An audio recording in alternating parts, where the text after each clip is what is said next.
Welcome back everybody to week 100 of my reboot progression series, or nowadays the heroic progression series.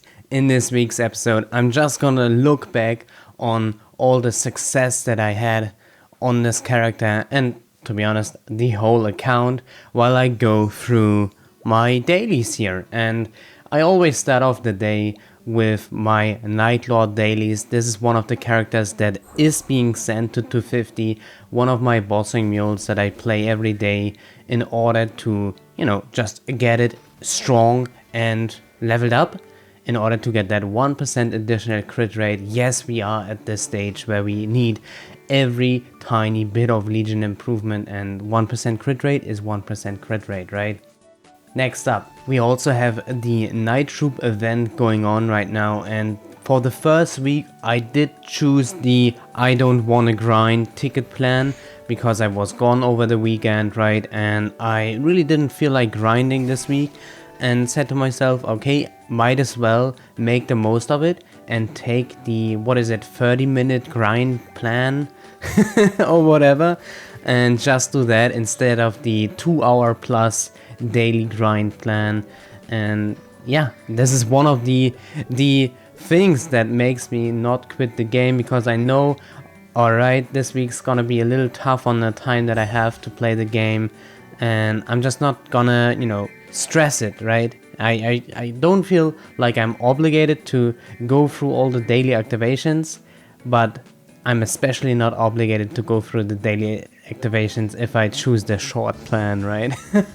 So yeah, after I'm done with the Night Lord dailies, I always log into the Blaze Wizard and do my Sacred Force dailies on that character and do all my Monster Park runs.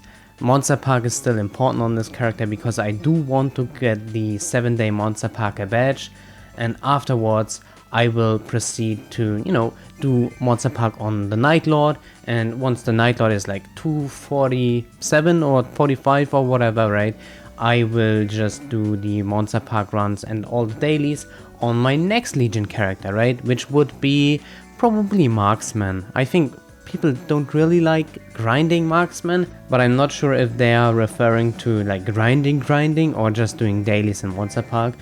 Either way, at least what I can say right now, doing that on the Night Lord is especially relaxing, right? The marks, etc. It's super chill, no issue at all for me.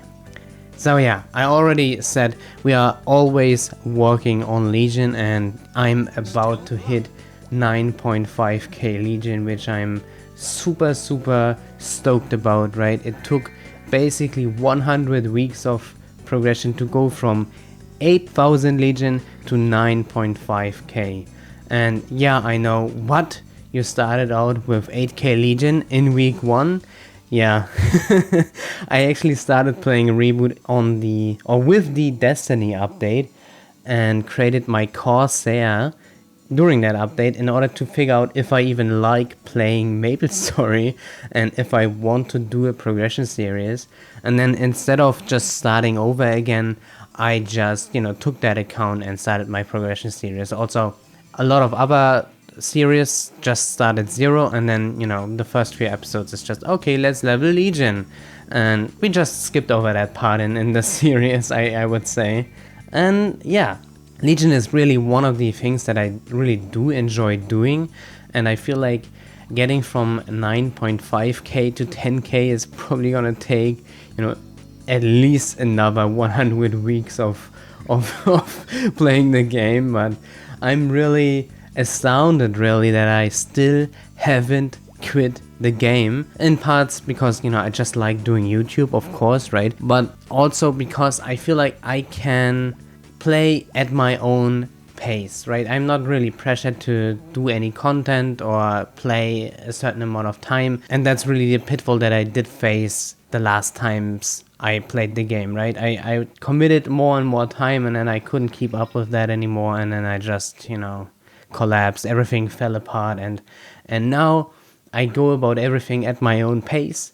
I also just realized, okay, my gear on the main is basically done. I hit the soft gear cap where, you know, you have full potentials, everything 22, and you're just sitting there waiting for either, you know, pitched drops and hoping to get lucky and getting them to 22, or, you know, the alternative would be 23-star items or double priming, which I don't really enjoy either of these things. If I had to choose, I would probably say I prefer 23-starring items, because there's more than just moment-to-moment gameplay, right? It takes some amount of planning. You stock up spares throughout weeks and weeks and weeks, and, you know, even like multiple months, like up to 6 months, right? And then you just sand it all in one day during Shining Star Force and hope for the best, and you're done with it, right? And that's basically a whole process. And when it comes to double priming, of course, you also need to collect the money throughout all the months in order to be able to afford the double priming. But then, dude, cubing just, it takes too long. It takes too long, right? If I were to choose between auto starfhousing and auto cubing as a feature, I would 100% say I want auto cubing, because it just takes longer, right? And yeah, that's basically it. Besides that, I already touched on double priming and star forcing, but what items specifically am I looking at in that regard, right?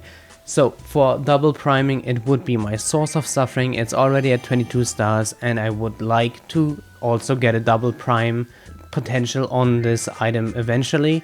And the other item are my gloves right now. 2 lines of crit damage, 30%, HP recovery improvement, right? It's kinda meh, but it's still better than nothing, right? The HP healing is noticeable, and I feel like it's nice.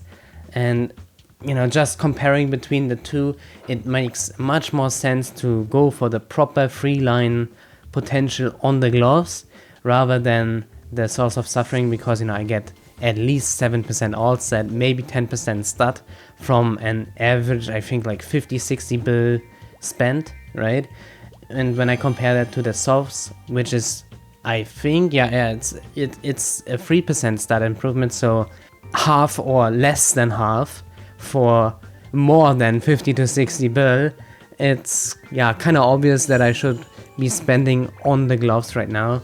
That being said, Limbo is coming around, and I could also wait out the Limbo gloves, but honestly, I'm nowhere near being able to clear normal Limbo even on release on the Nightwalker. So yeah, I think I should really work on the gloves. But you know, the thing that's so frustrating about it, I already threw like 50-60 bill at it and it didn't go, and I'm like, honestly, I stopped counting. Some time ago, I did throw like 200 black cubes a day on this item in order to make it go, and then it didn't go, and now I'm just so done with it. That being said, 23 starring is something that I enjoy a lot more. I already have a 23 star superior ring, and yeah, I am working on 23 starring a slime ring and the Dawn pendant, and potentially future Source of Suffering drops, right? So I'm saving Kana rings, Dawn pendants, I'm doing Golox on the daily in order to, you know, save up money to buy superior rings, and I do a Carrium daily in order to save up the Carrium Dominator pendants, also, you know, to hammer those into the superior pendant, to hammer that into the Source in order to, you know, go to 23 stars. And if you're wondering, like, going from 20 to 23 stars is basically a 3% chance for each item, right, until it booms. So it is quite it's quite oh man, it is quite a low chance, but you know, it feels great to get a 23 star item, and that's why I'm still pursuing this. But to hone in on the topic of not burning out. I did mention this in a couple of previous episodes, but I'm currently not doing Chaos Colors, normal culling, or HLotus, although I could probably be a contributing member in all of these parties.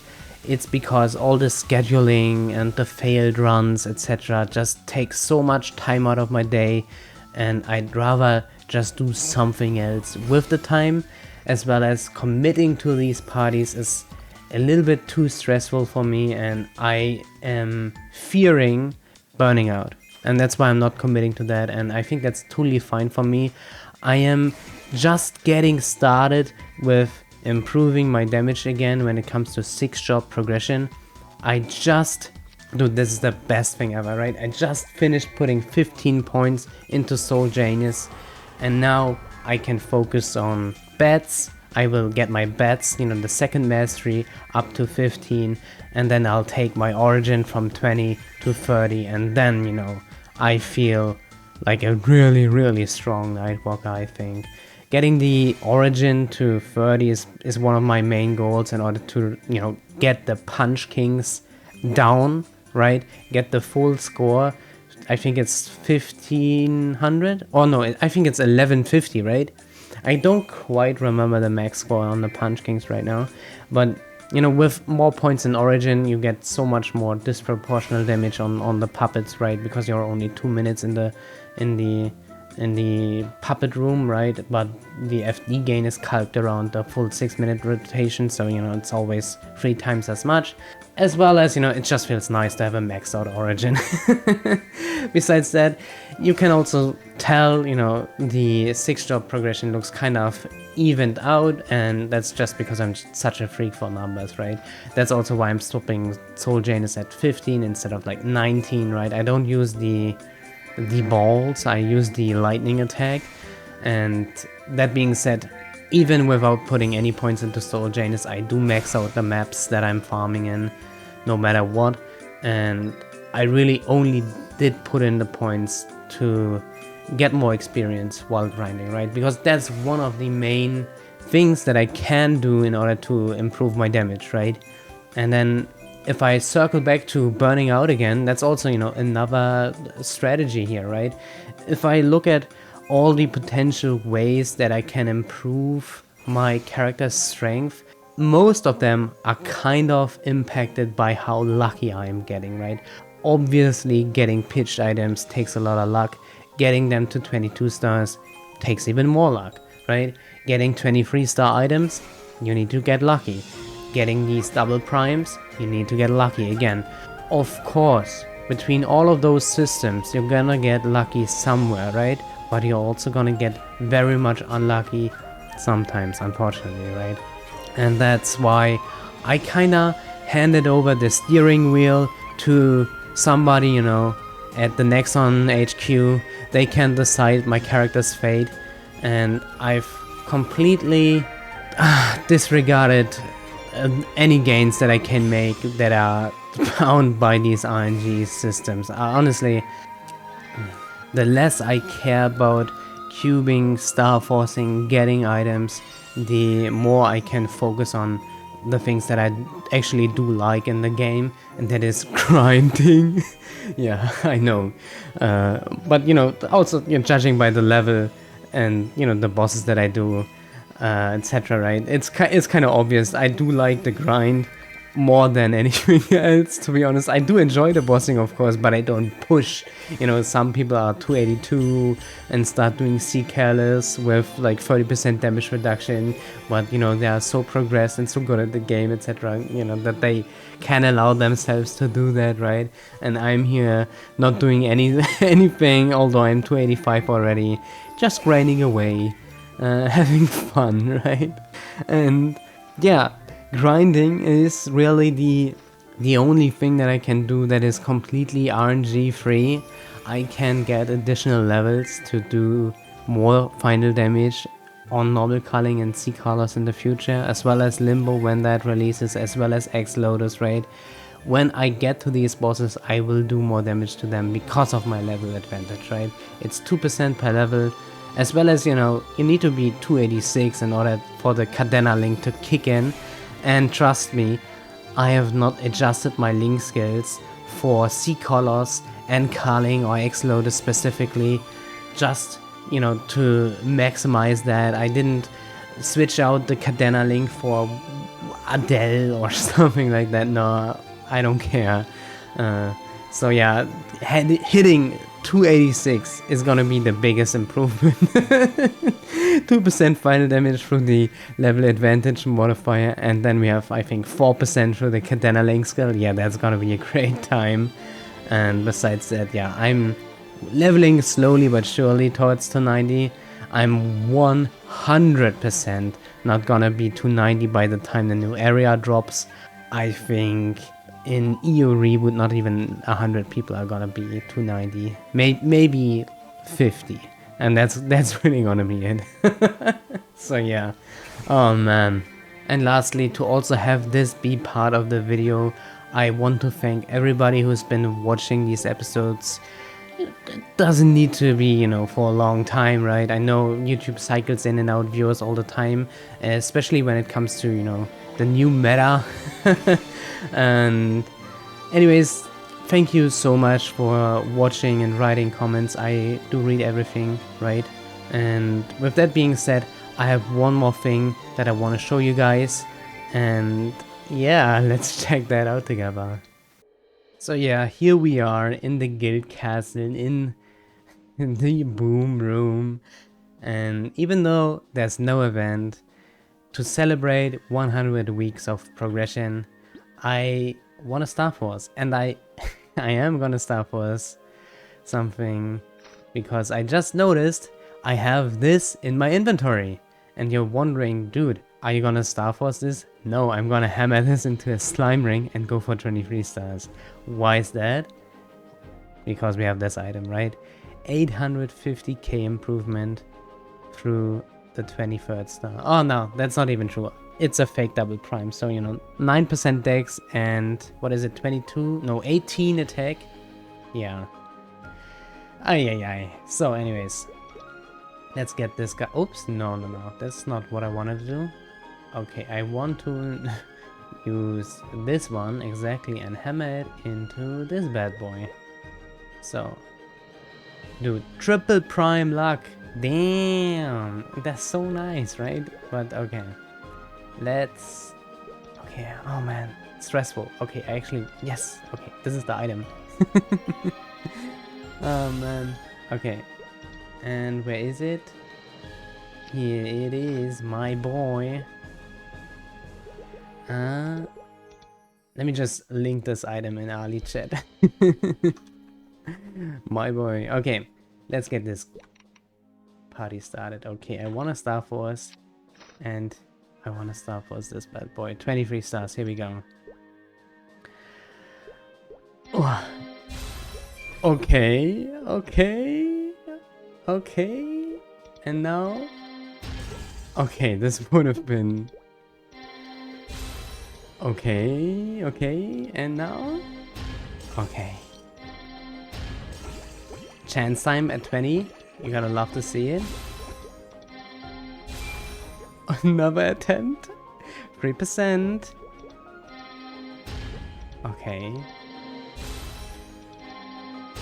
Oh, come on, give me a W. Oh, it's tanking so much. Oh, okay. There we go. That's alright. And yeah, that should do it for week 100. Not quite episode 100, but week 100 of my Reboot Progression Series. I hope you enjoyed this one, and I will see you in my next video.